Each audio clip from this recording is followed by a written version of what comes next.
El aristócrata solterón. Hace ya mucho tiempo que el matrimonio de Lord Saint Simon y la curiosa manera en que terminó dejaron de ser temas de interés en los selectos círculos en los que se mueve el infortunado novio. Nuevos escándalos lo han eclipsado y sus detalles más picantes han acaparado las murmuraciones, desviándolas de este drama que ya tiene 4 años de antigüedad. No obstante, como tengo razones para creer que los hechos completos no se han revelado nunca al público en general, y dado que mi amigo Sherlock Holmes desempeñó un importante papel en el esclarecimiento del asunto, considero que ninguna biografía suya estaría completa sin un breve resumen de este notable episodio. Pocas semanas antes de mi propia boda, cuando aún compartía con Holmes el apartamento de Baker Street, mi amigo regresó a casa después de un paseo y encontró una carta aguardándole encima de la mesa. Yo me había quedado en casa todo el día, porque el tiempo se había puesto de repente muy lluvioso, con fuertes vientos de otoño, y la bala que me había traído dentro del cuerpo como recuerdo de mi campaña en Afganistán palpitaba con monótona persistencia. Tumbado en una poltrona con una pierna encima de otra, me había rodeado de una nube de periódicos hasta que, saturado al fin de noticias, los tiré a un lado y me quedé postrado e inerte, contemplando el escudo y las iniciales del sobre que había encima de la mesa, y preguntándome perezosamente quién sería aquel noble que escribía a mi amigo. «Tiene una carta de lo más elegante», comenté al entrar él. «Si no recuerdo mal, las cartas de esta mañana eran de un pescadero y de un aduanero del puerto». «Sí, desde luego. Mi correspondencia tiene el encanto de la variedad», respondió él sonriendo. «Y por lo general, las más humildes son las más interesantes. Esta parece una de esas molestas convocatorias sociales que le obligan a uno a aburrirse o a mentir». Rompió el lacre y echó un vistazo al contenido. «¡Ah, caramba! Después de todo, puede que resulte interesante».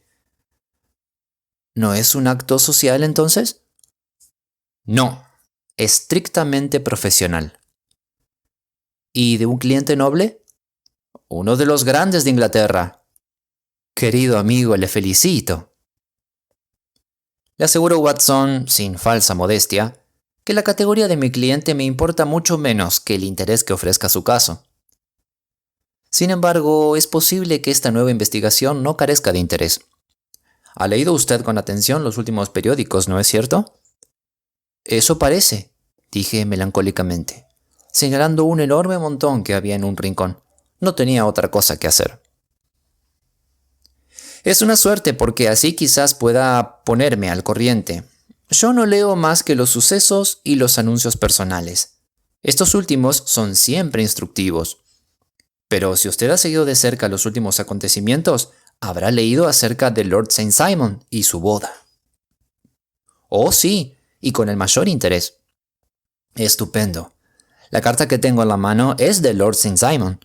Se la voy a leer y, a cambio, usted repasará esos periódicos y me enseñará todo lo que tenga que ver con el asunto. Esto es lo que dice.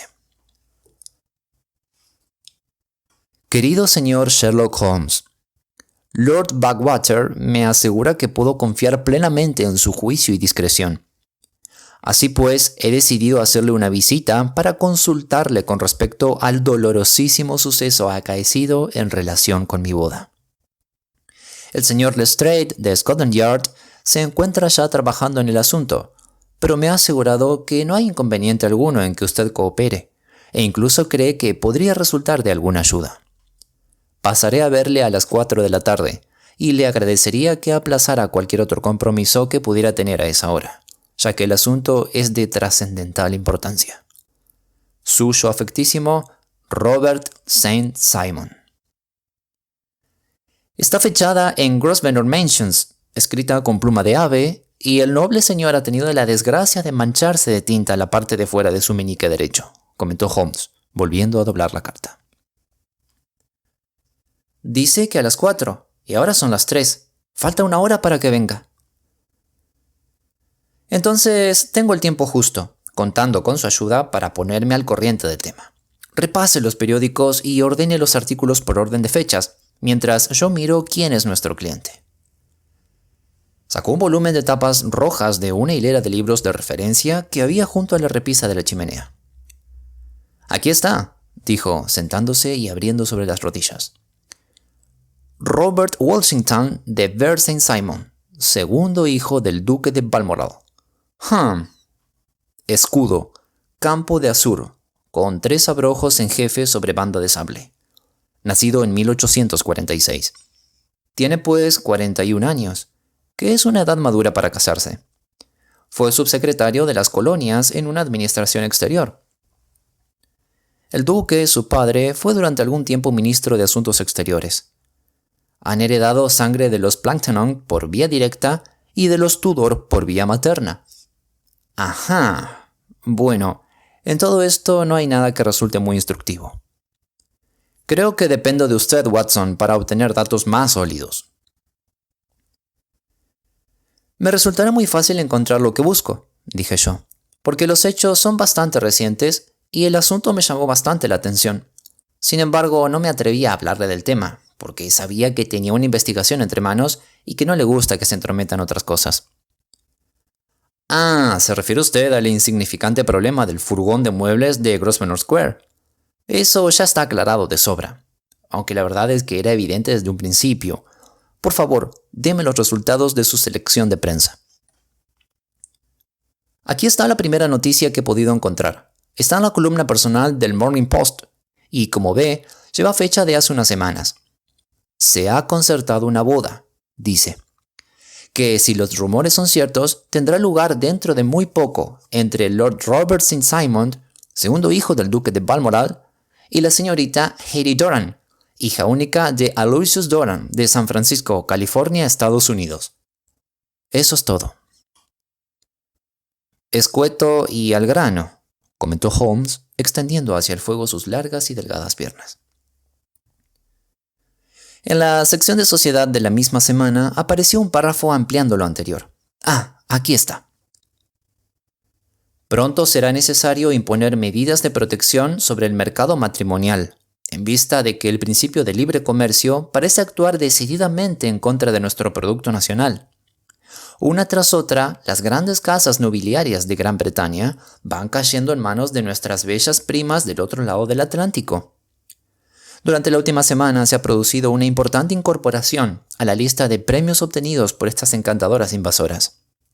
Lord St. Simon, que durante más de 20 años se había mostrado inmune a las flechas del travieso dios, ha anunciado de manera oficial su próximo enlace con la señorita Hattie Doran, la fascinante hija de un millonario californiano.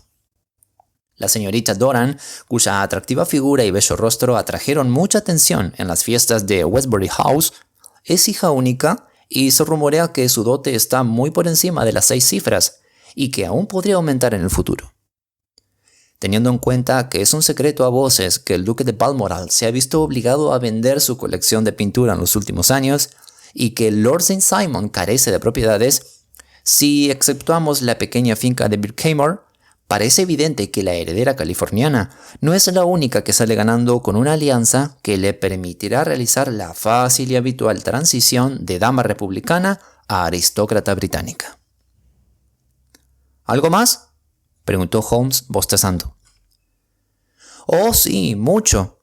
Hay otro párrafo en el Morning Post diciendo que la boda sería un acto absolutamente privado, que se celebraría en San Jorge, en Hanover Square, que solo se invitaría a media docena de amigos íntimos y que luego todos se reunirían en una casa amueblada en Lancaster Gate, alquilada por el señor Aloysius Doran. 2 días después, es decir, el miércoles pasado, hay una breve noticia de que la boda se ha celebrado y que los novios pasarían la luna de miel en casa de Lord Backwater, cerca de Petersfield. Estas son todas las noticias que se publicaron antes de la desaparición de la novia. ¿Antes de qué?, preguntó Holmes con sobresalto. De la desaparición de la dama. ¿Y cuándo desapareció? Durante el almuerzo de boda. ¡Caramba! Esto es más interesante de lo que yo pensaba y de lo más dramático. Sí, a mí me pareció un poco fuera de lo corriente. Muchas novias desaparecen antes de la ceremonia y alguna que otra durante la luna de miel, pero no recuerdo nada tan súbito como esto. Por favor, deme detalles. Le advierto que son muy incompletos. Quizás podamos hacer que lo sean menos. Lo poco que se sabe viene todo seguido en un solo artículo publicado ayer por la mañana, que voy a leerle. Se titula Extraño incidente en una boda de alta sociedad. La familia de Lord Robert St. Simon ha quedado sumida en la mayor consternación por los extraños y dolorosos sucesos ocurridos en relación con su boda. La ceremonia, tal como se anunciaba brevemente en la prensa de ayer, se celebró anteayer por la mañana, pero hasta hoy no había sido posible confirmar los extraños rumores que circulaban de manera insistente. A pesar de los esfuerzos de los amigos por silenciar el asunto, este ha atraído de tal modo la atención del público que de nada serviría fingir desconocimiento de un tema que está en todas las conversaciones. La ceremonia, que se celebró en la iglesia de San Jorge, en Hanover Square, tuvo lugar en privado, asistiendo tan solo el padre de la novia, señor Aloysius Doran, la duquesa de Balmoral, Lord Backwater, Lord Eustace y Lady Clara St. Simon, hermano menor y hermana del novio, y Lady Alicia Whittington. A continuación, el cortejo se dirigió a la casa del señor Aloysius Doran, en Lancaster Gate, donde se había preparado un almuerzo. Parece que allí se produjo un pequeño incidente provocado por una mujer cuyo nombre no se ha podido confirmar, que intentó penetrar por la fuerza en la casa tras el cortejo nupcial, alegando ciertas reclamaciones que tenía que hacerle a Lord St. Simon. Tras una larga y bochornosa escena, el mayordomo y un lacayo consiguieron expulsarla. La novia, que afortunadamente había entrado en la casa antes de esta desagradable interrupción, se había sentado a almorzar con los demás cuando se quejó de una repentina indisposición y se retiró a su habitación. Como su prolongada ausencia empezaba a provocar comentarios, su padre fue a buscarla. Pero la doncella le dijo que solo había entrado un momento en su habitación para coger un abrigo y un sombrero, y que luego había salido a toda prisa por el pasillo. Uno de los lacayos declaró haber visto salir de la casa a una señora cuya vestimenta respondía a la descripción, pero se negaba a creer que fuera la novia, por estar convencido de que ésta se encontraba con los invitados.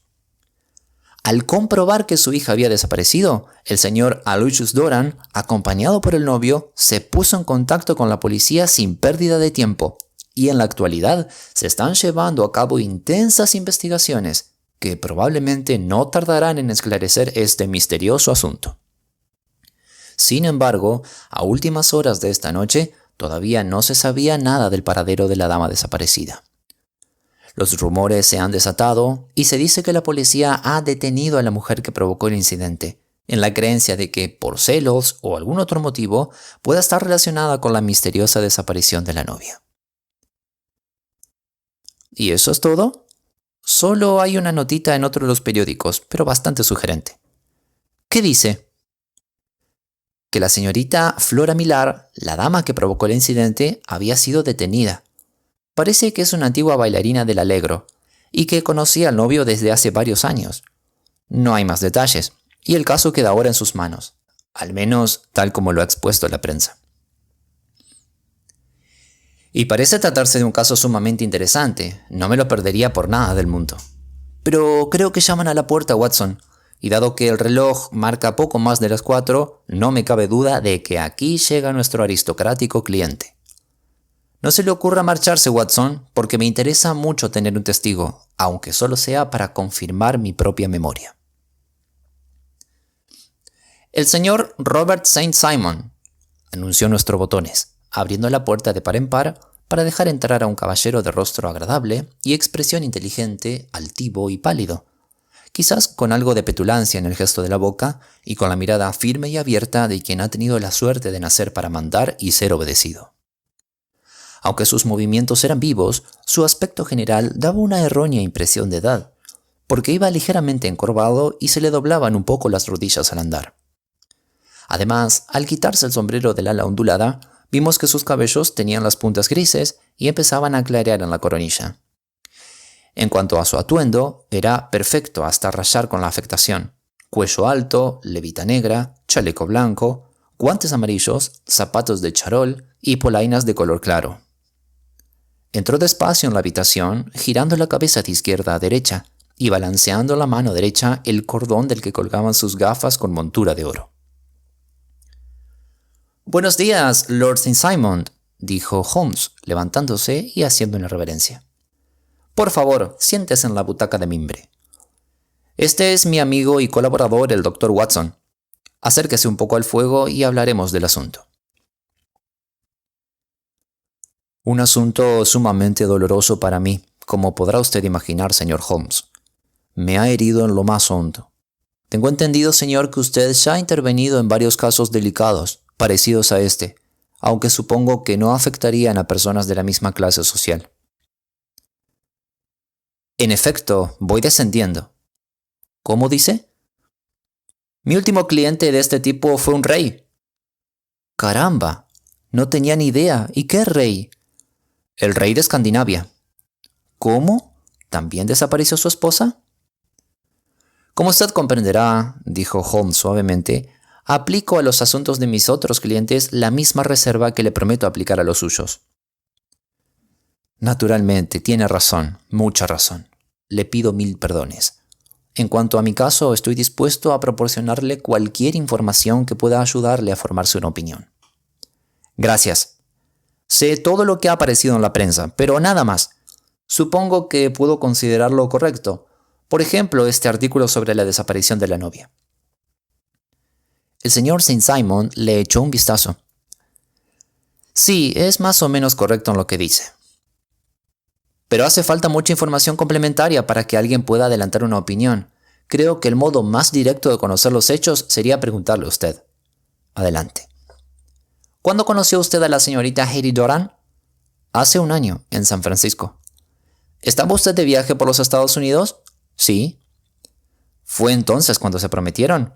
«No». «¿Pero su relación era amistosa?» «A mí me divertía estar con ella, y ella se daba cuenta de que yo me divertía». «¿Es muy rico su padre?» «Dicen que es el hombre más rico de la costa oeste». «¿Y cómo adquirió su fortuna?» «Con las minas». «Hace unos pocos años no tenía nada. Entonces encontró oro, invirtió y subió como un cohete». «Veamos, ¿qué impresión tiene usted sobre el carácter de la señorita, es decir, de su esposa?» El noble aceleró el balanceo de sus gafas y se quedó mirando el fuego. «Verá usted, señor Holmes», dijo. «Mi esposa tenía ya 20 años cuando su padre se hizo rico. Se había pasado la vida correteando por un campamento minero y vagando por bosques y montañas, de manera que su educación debe más a la naturaleza que a los maestros de escuela. Es lo que en Inglaterra llamaríamos una buena pieza, con un carácter firme, impetuoso y libre, no sujeto a tradiciones de ningún tipo. Es impetuosa, hasta diría que volcánica. Toma decisiones con rapidez y no vacila en llevarlas a la práctica. Por otra parte, yo no le habría dado el apellido que tengo el honor de llevar», soltó una tosecilla solemne, «si no pensara que tiene un fondo de nobleza. Creo que es capaz de sacrificios heroicos y que cualquier acto deshonroso la repugnaría». «¿Tiene una fotografía suya?» «He traído esto». Abrió un medallón y nos mostró el retrato de una mujer muy hermosa. No se trataba de una fotografía, sino de una miniatura sobre marfil, y el artista había sacado el máximo partido al lustroso cabello negro, los ojos grandes y oscuros y la exquisita boca. Holmes lo miró con gran atención durante un buen rato. Luego cerró el medallón y se lo devolvió a Lord St. Simon. Así pues, la joven vino a Londres y aquí reanudaron sus relaciones. Sí, su padre la trajo a pasar la última temporada en Londres. Nos vimos varias veces, nos prometimos y por fin nos casamos. Tengo entendido que la novia aportó una dote considerable. Una buena dote, pero no mayor de lo habitual en mi familia. Y por supuesto la dote es ahora suya, puesto que el matrimonio es un hecho consumado. La verdad, no he hecho averiguaciones al respecto. Es muy natural. ¿Vio usted a la señorita Doran el día antes de la boda? Sí. ¿Estaba ella de buen humor? Mejor que nunca. No paraba de hablar de la vida que llevaríamos en el futuro. Vaya, vaya, eso es muy interesante. ¿Y la mañana de la boda? Estaba animadísima, por lo menos hasta después de la ceremonia. ¿Y después observó usted algún cambio en ella? Bueno, a decir verdad, fue entonces cuando advertí las primeras señales de que su temperamento es un poquitín violento. Pero el incidente fue demasiado trivial como para mencionarlo, y no puede tener ninguna relación con el caso. A pesar de todo, le ruego que nos lo cuente. Oh, es una niñería. Cuando íbamos hacia la sacristía se le cayó el ramo. Pasaba en aquel momento por la primera fila de reclinatorios y se le cayó en uno de ellos. Hubo un instante de demora, pero el caballero del reclinatorio se lo devolvió y no parecía que se hubiera estropeado con la caída. Aún así, cuando le mencioné el asunto, me contestó bruscamente. Y luego en el coche, camino de casa, parecía absurdamente agitada por aquella insignificancia. Vaya, vaya. Dice usted que había un caballero en el reclinatorio. Según eso, ¿había algo de público en la boda? Oh, sí, es imposible evitarlo cuando la iglesia está abierta. ¿El caballero en cuestión no sería amigo de su esposa? No, le he llamado caballero por cortesía, pero era una persona bastante vulgar. Apenas me fijé en su aspecto. Pero creo que nos estamos desviando del tema. Así pues, la señora Saint Simon regresó de la boda en un estado de ánimos menos jubiloso que el que tenía al ir. ¿Qué hizo al entrar de nuevo en casa de su padre? La vi mantener una conversación con su doncella. ¿Y quién es esta doncella? Se llama Alice, es norteamericana y vino de California con ella. ¿Una doncella de confianza? Quizás demasiado. A mí me parecía que su señora le permitía excesivas libertades, aunque por supuesto en América estas cosas se ven de un modo diferente. ¿Cuánto tiempo estuvo hablando con esta Alice? Oh, unos minutos. Yo tenía otras cosas en que pensar. ¿No oyó usted lo que decían? La señora Saint Simon dijo algo acerca de pisarle a otro la licencia. Solía utilizar esa jerga de los mineros para hablar. No tengo ni idea de lo que quiso decir con eso. A veces la jerga norteamericana resulta muy expresiva. ¿Qué hizo su esposa cuando terminó de hablar con la doncella? Entró en el comedor. ¿Del brazo de usted? No, sola. Era muy independiente en cuestiones de poca monta como esa. Y luego, cuando llevábamos unos 10 minutos sentados, se levantó con prisas, murmuró unas palabras de disculpa y salió de la habitación. Ya no la volvimos a ver. Pero, según tengo entendido, esta doncella Alice ha declarado que su esposa fue a su habitación, se puso un abrigo largo para tapar el vestido de novia, se caló un sombrero y salió de la casa. Exactamente.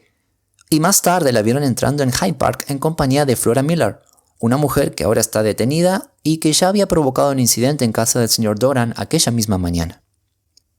Ah, sí, me gustaría conocer algunos detalles sobre esta dama y sus relaciones con usted. Lord Saint Simon se encogió de hombros y levantó las cejas. Durante algunos años hemos mantenido relaciones amistosas. Podría decirse que muy amistosas. Ella trabajaba en el Allegro. La he tratado con generosidad y no tiene ningún motivo razonable de queja contra mí. Pero ya sabe usted cómo son las mujeres, señor Holmes. Flora era encantadora, pero demasiado atolondrada y sentía devoción por mí. Cuando se enteró de que me iba a casar, me escribió unas cartas terribles y, a decir verdad, la razón de que la boda se celebrara en la intimidad fue que yo temía que diese un escándalo en la iglesia. Se presentó en la puerta de la casa del señor Doran cuando nosotros acabábamos de volver e intentó abrirse paso a empujones, pronunciando frases muy injuriosas contra mi esposa e incluso amenazándola. Pero yo había previsto la posibilidad de que ocurriera algo semejante y había dado instrucciones al servicio que no tardó en expulsarla. Se tranquilizó en cuanto vio que no sacaría nada con armar alboroto. ¿Su esposa oyó todo esto? No, gracias a Dios, no lo oyó. ¿Pero más tarde la vieron paseando con esta misma mujer? Sí, y al señor Lestrade de Scotland Yard eso le parece muy grave. Cree que Flora atrajo con engaños a mi esposa hacia alguna terrible trampa. Bueno, eso es una suposición que entra dentro de lo posible. ¿También usted lo cree? No dije que fuera probable. ¿Le parece probable a usted? Yo no creo que Flora sea capaz de hacer daño a una mosca. No obstante, los celos pueden provocar extraños cambios en el carácter. ¿Podría decirme cuál es su propia teoría acerca de lo sucedido? Bueno, en realidad he venido aquí en busca de una teoría, no a exponer la mía. Le he dado todos los datos. Sin embargo, ya que lo pregunta, puedo decirle que se me ha pasado por la cabeza la posibilidad de que la emoción de la boda y la conciencia de haber dado un salto social tan inmenso le hayan provocado a mi esposa algún pequeño trastorno nervioso de naturaleza transitoria. En pocas palabras, que sufrió un arrebato de locura. Bueno, la verdad, si consideramos que ha vuelto la espalda, no digo a mí, sino algo a lo que tantas otras han aspirado sin éxito, me resulta difícil hallar otra explicación. Bien, desde luego, también es una hipótesis concebible, dijo Holmes sonriendo. Y ahora, Lord St. Simon, creo que ya dispongo de casi todos los datos. ¿Puedo preguntar si en la mesa estaban ustedes sentados de modo que pudieran ver por la ventana? Podíamos ver el otro lado de la calle y el parque. Perfecto. En tal caso, creo que no necesito entretenerlo más tiempo. Ya me pondré en comunicación con usted. Si es que tiene la suerte de resolver el problema, dijo nuestro cliente levantándose de su asiento. Ya lo he resuelto. ¿Eh? ¿Cómo dice? Digo que ya lo he resuelto. Entonces, ¿dónde está mi esposa? Ese es un detalle que no tardaré en proporcionarle. Lord St. Simon meneó la cabeza. Me temo que esto exija cabezas más inteligentes que la suya o la mía, comentó, y tras una pomposa inclinación al estilo antiguo salió de la habitación. El bueno del Lord St. Simon me hace un gran honor al colocar mi cabeza al mismo nivel que la suya, dijo Sherlock Holmes echándose a reír. Después de tanto interrogatorio, no me vendría mal un poco de whisky con soda. Ya había sacado mis conclusiones sobre el caso antes de que nuestro cliente entrara en la habitación. Pero Holmes. Tengo en mi archivo varios casos similares, aunque como dije antes, ninguno tan precipitado. Todo el interrogatorio sirvió únicamente para convertir mis conjeturas en certeza. En ocasiones, la evidencia circunstancial resulta muy convincente, como cuando uno se encuentra una trucha en la leche, por citar el ejemplo de Thoreau. Pero yo he oído todo lo que ha oído usted. Pero sin disponer del conocimiento de otros casos anteriores, que a mí me han sido muy útil. Hace años se dio un caso muy semejante en Aberdeen y en Múnich. Al año siguiente de la guerra franco-prusiana ocurrió algo muy parecido. Es uno de esos casos... Pero caramba, aquí viene Lestrade. Buenas tardes, Lestrade. Encontrará usted otro vaso encima del aparador, y aquí en la caja tiene cigarros. El inspector de policía vestía chaqueta y corbata marineras, que le daban un aspecto decididamente náutico, y llevaba en la mano una bolsa de lona negra. Con un breve saludo se sentó y encendió el cigarro que le ofrecían. ¿Qué le trae por aquí?, preguntó Holmes con un brillo malicioso en los ojos. Parece usted descontento. Y estoy descontento. En este caso infernal de la boda de St. Simon, no le encuentro ni pies ni cabeza al asunto. ¿De verdad? Me sorprende usted. ¿Cuándo se ha visto un asunto tan lioso? Todas las pistas se me escurren entre los dedos. He estado todo el día trabajando en ello. Y parece que ha salido mojadísimo del empeño, dijo Holmes tocándole la manga de la chaqueta marinera. Sí, es que he estado dragando el serpentín. ¿Y para qué, en nombre de todos los santos? En busca del cuerpo de Lady St. Simon. Sherlock Holmes se echó hacia atrás en su asiento y rompió en carcajadas. ¿Y no se le ha ocurrido dragar la pila de la fuente de Trafalgar Square? ¿Por qué? ¿Qué quiere decir? Pues que tiene usted tantas posibilidades de encontrar a la dama en un sitio como en otro. Lestrade le dirigió a mi compañero una mirada de furia. Supongo que usted ya lo sabe todo, se burló. Bueno, acabo de enterarme de los hechos, pero ya he llegado a una conclusión. Ah, claro, ¿y no cree usted que el serpentín intervenga para nada en el asunto? Lo considero muy improbable. Entonces, tal vez tenga usted la bondad de explicar cómo es que encontramos esto en él. Y diciendo esto, abrió la bolsa y volcó en el suelo su contenido. Un vestido de novia de seda tornasolada, un par de zapatos de raso blanco, una guirnalda y un velo de novia. Todo ello descolorido y empapado. Encima del montón colocó un anillo de boda nuevo.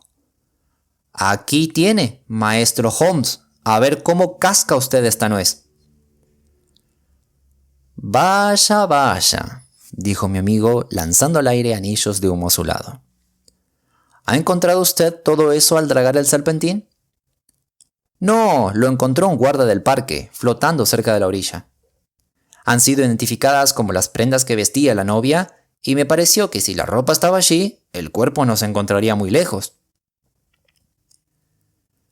Según ese brillante razonamiento, todos los cadáveres deben encontrarse cerca de un armario ropero.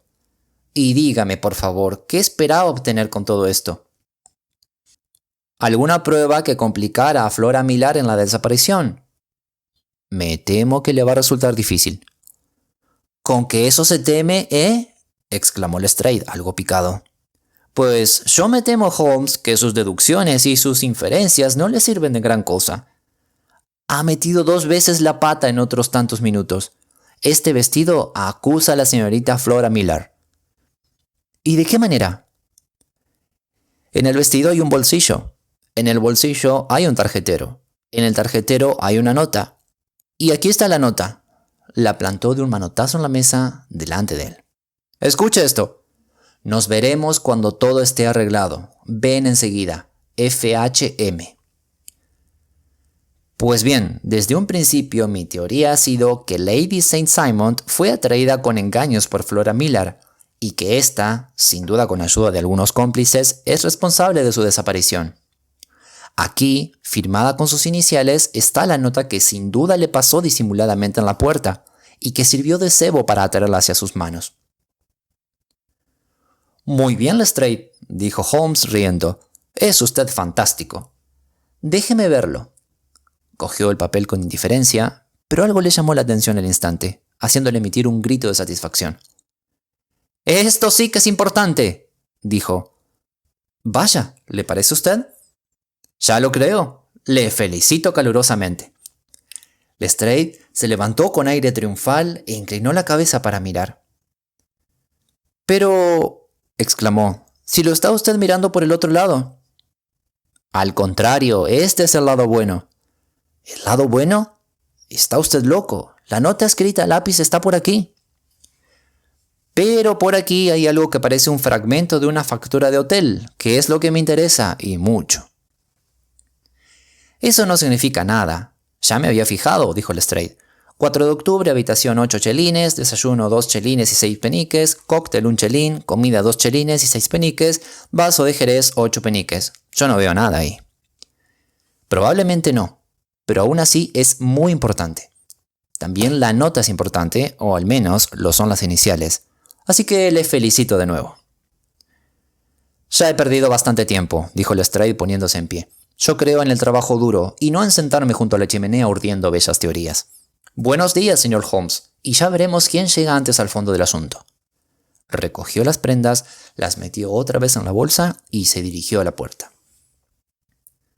Le voy a dar una pequeña pista a Lestrade, dijo Holmes lentamente. Voy a decirle la verdadera solución del asunto. Lady St. Simon es un mito. No existe ni existió nunca semejante persona. Lestrade miró con tristeza a mi compañero. Luego se volvió a mí. Se dio 3 golpecitos en la frente, meneó solemnemente la cabeza y se marchó con prisas. Apenas se había cerrado la puerta tras él cuando Sherlock Holmes se levantó y se puso su abrigo. Algo de razón tiene este buen hombre en lo que dice sobre el trabajo de campo, comentó. Así pues, Watson, creo que tendré que dejarle algún tiempo solo con sus periódicos. Eran más de las 5 cuando Sherlock Holmes se marchó, pero no tuve tiempo de aburrirme, porque antes de que transcurriera 1 hora llegó un recadero con una gran caja plana, que procedió a desenvolver con ayuda de un muchacho que le acompañaba. Al poco rato, y con gran asombro por mi parte, sobre nuestra modesta mesa de caoba se desplegaba una cena fría totalmente epicúrea. Había un par de cuartos de becada fría, un faisán, un pastel de foie y varias botellas añejas cubiertas de telarañas. Tras extender todas aquellas delicias, los 2 visitantes se esfumaron, como si fueran genios de las 1001 noches, sin dar explicaciones, aparte de que las viandas estaban pagadas y que les habían encargado llevarlas a nuestra dirección. Poco antes de las 9, Sherlock Holmes entró a paso rápido en la sala. Traía una expresión seria. pero había un brillo en sus ojos que me hizo pensar que no le habían fallado sus suposiciones. «Veo que han traído la cena», dijo frotándose las manos. «Parece que espera usted invitados. Han traído bastante para 5 personas». «Sí, me parece muy posible que se deje caer por aquí alguna visita», dijo. «Me sorprende que Lord St. Simon no haya llegado aún».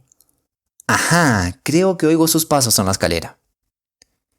Era en efecto nuestro visitante de por la mañana, que entró como una tromba, balanceando sus lentes con más fuerza que nunca y con una expresión de absoluto desconcierto en sus aristocráticas facciones. «Veo que mi mensajero dio con usted», dijo Holmes. «Sí, y debo confesar que el contenido del mensaje me dejó absolutamente perplejo. ¿Tiene usted un buen fundamento para lo que dice?» «El mejor que se podría tener». Lord St. Simon se dejó caer en un sillón y se pasó la mano por la frente. «¿Qué dirá el duque?», murmuró, «cuando se entere de que un miembro de su familia ha sido sometido a semejante humillación». «Ha sido puro accidente. Yo no veo que haya ninguna humillación». «Ah, usted mira las cosas desde otro punto de vista». «Yo no creo que se pueda culpar a nadie. A mi entender, la dama no podía actuar de otro modo, aunque la brusquedad de su proceder sea sin duda lamentable. Al carecer de madre no tenía a nadie que le aconsejara en esa crisis». «Ha sido un desaire, señor, un desaire público», dijo Lord St. Simon, tamborileando con los dedos sobre la mesa. «Debe usted ser indulgente con esta pobre muchacha, colocada en una situación tan sin precedentes». «Nada de indulgencias. Estoy verdaderamente indignado y he sido víctima de un abuso vergonzoso». «Creo que ha sonado el timbre», dijo Holmes. «Sí, se oyen pasos en el vestíbulo. Si yo no puedo convencerle de que considere el asunto con mejores ojos, Lord St. Simon, he traído un abogado que quizás tenga más éxito». Abrió la puerta e hizo entrar a una dama y a un caballero. «Lord St. Simon», dijo, «permítame que le presente al señor Francis Hamilton y señora». A la señora creo que ya la conocía. Al ver a los recién llegados, nuestro cliente se había puesto en pie de un salto y permanecía muy tieso, con la mirada gacha y la mano metida bajo la pechera de su levita, convertido en la viva imagen de la dignidad ofendida. La dama se había adelantado rápidamente para ofrecerle la mano, pero él siguió negándose a levantar la vista. Posiblemente ello le ayudó a mantener su resolución, pues la mirada suplicante de la mujer era difícil de resistir. «Estás enfadado, Robert», dijo ella. «Bueno, supongo que te sobran motivos». «Por favor, no te molestes en ofrecer disculpas», dijo Lord St. Simon en tono amargado. «Oh, sí, ya sé que te he tratado muy mal y que debería haber hablado contigo antes de marcharme, pero estaba como atontada, y desde que vi aquí a Frank no supe lo que hacía ni lo que decía. No me explico cómo no caí desmayada delante mismo del altar». «¿Desea usted, señora Moulton, que mi amigo y yo salgamos de la habitación mientras usted se explica?» «Si se me permite dar una opinión», intervino el caballero desconocido, «ya ha habido demasiado secreto en este asunto. Por mi parte, me gustaría que Europa y América enteras oyeran las explicaciones». Era un hombre de baja estatura, fibroso, tostado por el sol, de expresión avispada y movimientos ágiles. «Entonces, contaré nuestra historia sin más preámbulo», dijo la señora. «Frank y yo nos conocimos en el 81, en el campamento minero de Macquarie, cerca de las Rocosas, donde papá explotaba una mina. Nos hicimos novios, Frank y yo, pero un día papá dio con una buena veta y se forró de dinero, mientras el pobre Frank tenía una mina que fue a menos y acabó en nada. Cuanto más rico se hacía papá, más pobre era Frank. Llegó el momento en que papá se negó a que nuestro compromiso siguiera adelante y me llevó a San Francisco. Pero Frank no se dio por vencido y me siguió hasta allí. Nos vimos sin que papá supiera nada. De haberlo sabido se habría puesto furioso, así que lo organizamos todos nosotros solos. Frank dijo que también él se haría rico y que no volvería a buscarme hasta que tuviera tanto dinero como papá. Yo prometí esperarle hasta el fin de los tiempos, y juré que mientras él viniera no me casaría con ningún otro. Entonces él dijo, ¿por qué no nos casamos ahora mismo y así estaré seguro de ti? No revelaré que soy tu marido hasta que vuelva a reclamarte. En fin, discutimos el asunto y resultó que él ya lo tenía todo arreglado, con un cura esperando y todo, de manera que nos casamos allí mismo. Y después, Frank se fue a buscar fortuna y yo me volví con papá. Lo siguiente que supe de Frank fue que estaba en Montana. Después oí que andaba buscando oro en Arizona y más tarde tuve noticias suyas desde Nuevo México. Y un día apareció en los periódicos un largo reportaje sobre un campamento minero atacado por los indios apaches y allí estaba el nombre de mi Frank entre las víctimas. Caí desmayada y estuve muy enferma durante meses. Papá pensó que estaba tísica y me llevó a la mitad de los médicos de San Francisco. Durante más de un año no llegaron noticias suyas y ya no dudé de que Frank estuviera muerto de verdad. Entonces apareció en San Francisco Lord St. Simon. Nosotros vinimos a Londres, se organizó la boda y papá estaba muy contento. Pero yo seguía convencida de que ningún hombre en el mundo podría ocupar en mi corazón el puesto de mi pobre Frank. Aún así, de haberme casado con Lord St. Simon, yo le habría sido leal. No tenemos control sobre nuestro amor, pero sí sobre nuestras acciones. Fui con él al altar con la intención de ser para él tan buena esposa como me fuera posible. Pero ¿puede usted imaginarse lo que sentí cuando, al acercarme al altar, volví la mirada hacia atrás y vi a Frank mirándome desde el primer reclinatorio? Al principio lo tomé por un fantasma, pero cuando lo miré de nuevo seguía allí, como preguntándome con la mirada si me alegraba de verlo o lo lamentaba. No sé cómo no caí al suelo. Sé que todo me daba vueltas y las palabras del sacerdote me sonaban en los oídos como el zumbido de una abeja. No sabía qué hacer. ¿Debía interrumpir la ceremonia y dar un escándalo en la iglesia? Me volví a mirarlo y me pareció que se daba cuenta de lo que yo pensaba, porque se llevó los dedos a los labios para indicarme que permaneciera callada. Luego le vi garabatear en un papel y supe que me estaba escribiendo una nota. Al pasar junto a su reclinatorio, camino de la salida, dejé caer mi ramo junto a él y él me metió la nota en la mano al devolverme las flores. Eran solo unas palabras diciéndome que me reunieran con él cuando él me diera la señal. Por supuesto, ni por un momento dudé de que mi principal obligación era para con él y estaba dispuesta a hacer cualquier cosa que él me indicara. Cuando llegamos a casa, se lo conté a mi doncella que le había conocido en California y siempre le tuvo simpatía. Le ordené que no dijera nada y que preparase mi abrigo y unas cuantas cosas para llevarme. Sé que tendría que habérselo dicho a Lord St. Simon, pero resultaba muy difícil hacerlo delante de su madre y de todos aquellos grandes personajes. Decidí largarme primero y dar explicaciones después. No llevaba ni 10 minutos sentada a la mesa cuando vi a Frank por la ventana, al otro lado de la calle. Me hizo una seña y echó a andar hacia el parque. Yo me levanté, me puse el abrigo y salí tras él. En la calle se me acercó una mujer que me dijo no sé qué acerca del Lord St. John. Por lo poco que entendí, me pareció que también ella tenía su pequeño secreto anterior a la boda. Pero conseguí librarme de ella y pronto alcancé a Frank.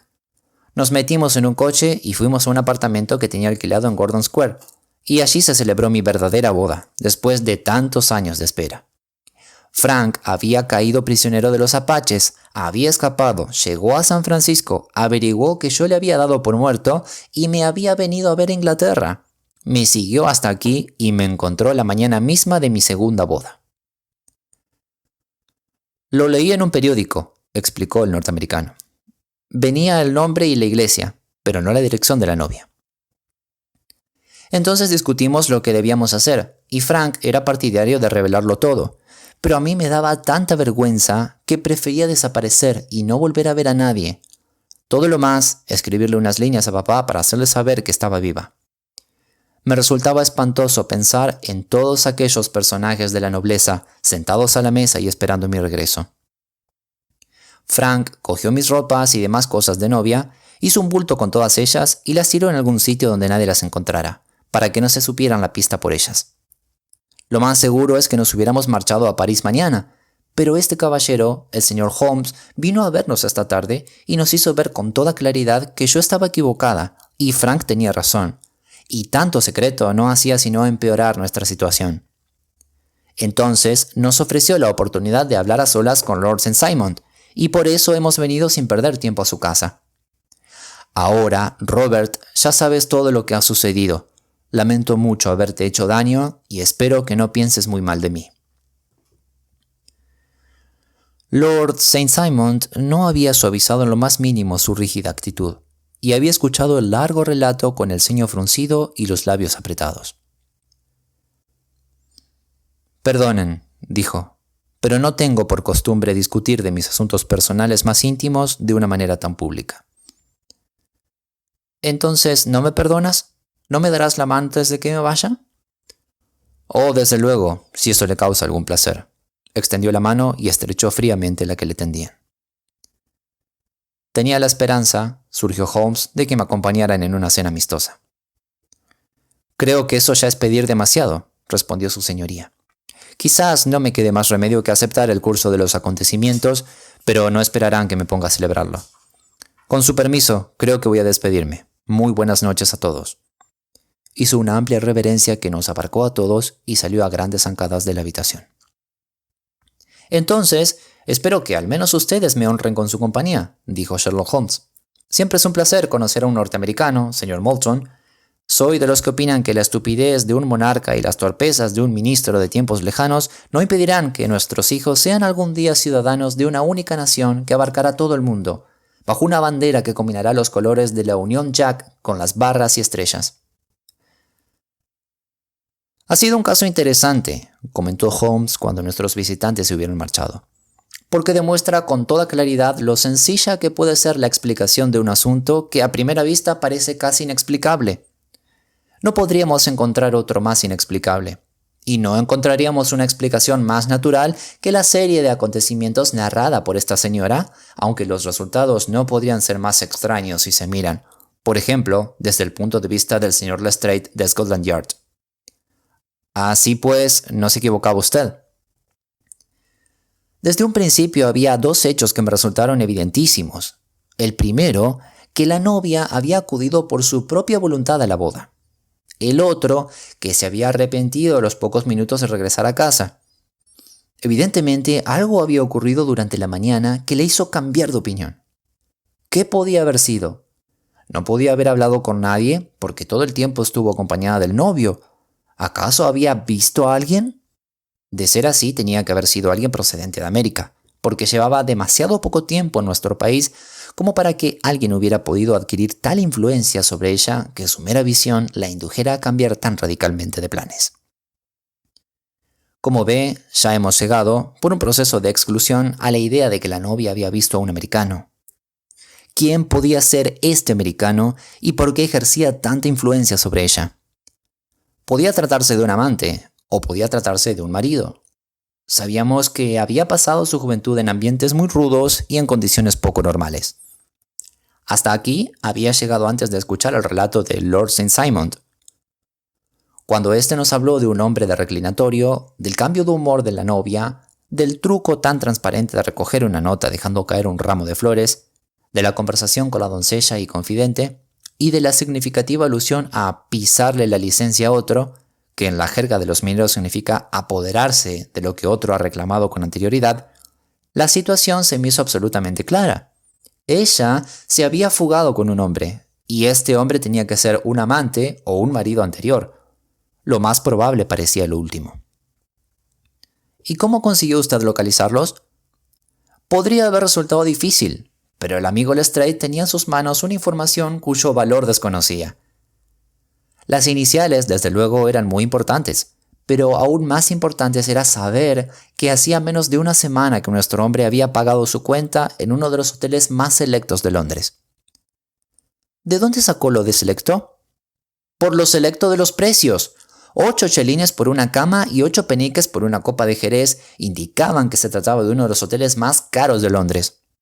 No hay muchos que cobren esos precios. En el segundo que visité, en Northumberland Avenue, pude ver en el libro de registros que el señor Francis H. Moulton, caballero norteamericano, se había marchado el día anterior, y al examinar su factura me encontré con las mismas cuentas que habíamos visto en la copia. Había dejado dicho que se le enviara correspondencia al 226 de Gordon Square. Así que allá me encaminé. Tuve la suerte de encontrar en casa de la pareja de enamorados y me atreví a ofrecerles algunos consejos paternales, indicándoles que sería mucho mejor en todos los aspectos que aclararan un poco su situación, tanto al público en general como a Lord St. Simon en particular. Los invité a que se encontraran aquí con él y, como ve, conseguí que también él acudiera a la cita. Pero con resultados no demasiado buenos, comenté yo. Desde luego, la conducta del caballero no ha sido muy elegante. Ah, Watson, dijo Holmes sonriendo. Puede que tampoco usted se comportara muy elegantemente si, después de todo el trabajo que representa echarse novia y casarse, se encontrara privado en un instante de esposa y de fortuna. Creo que debemos ser clementes al juzgar a Lord St. Simon y dar gracias a nuestra buena estrella, porque no es probable que lleguemos a encontrarnos en su misma situación. Acerque su silla y páseme el violín. El único problema que aún nos queda por resolver es cómo pasar estas aburridas veladas de otoño.